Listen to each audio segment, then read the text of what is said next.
One of the questions we get asked frequently is, how do you know when the demons leave during ministry? We want to address that this week.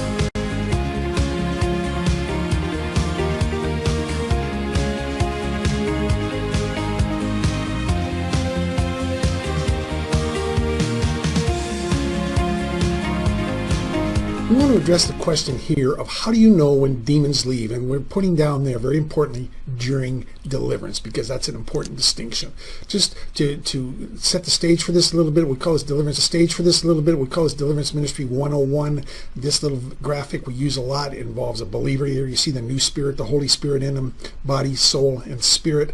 But they can be tormented and oppressed, and they can have strongholds, depression, fear, anger in their life, and those areas of darkness typically in their soul. And the idea of deliverance ministry we teach people and help them to understand is that behind these can be demonic spirits, and things that we do or are done to us open the door for the spirits to enter in.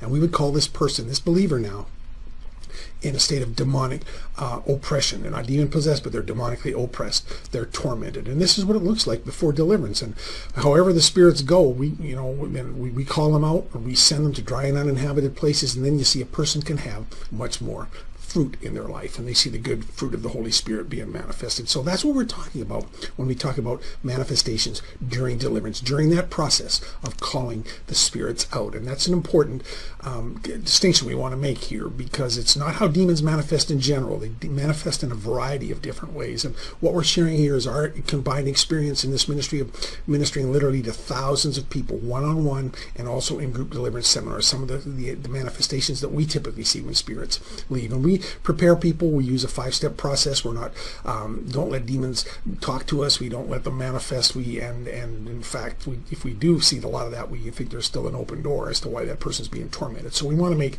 that clear, that what we're seeing and what we're going to share are manifestations that we see in the course of our ministry session with people. And here they are. This is the list, and these are typical many times, but not necessarily exclusive, and that's not necessarily all of them, but these are the major ones. Sometimes we'll see physical movements with the hands and the legs maybe, and then a release many times as the spirit goes. Physical pain sometimes in that person, and then a release.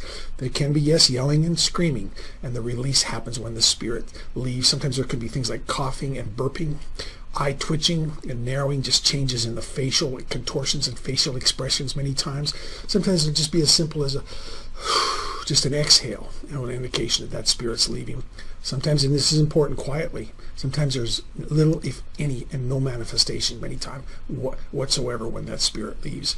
And at the extreme there, quite frankly, sometimes there is the vomiting and whatnot, but that's the extreme situation. We don't typically see that. And then sometimes, quite frankly, the person will just tell us. They can sense something leaving them and feeling them. So these are that we see many times when demons leave a person. We hope that that's been helpful, and thank you for watching.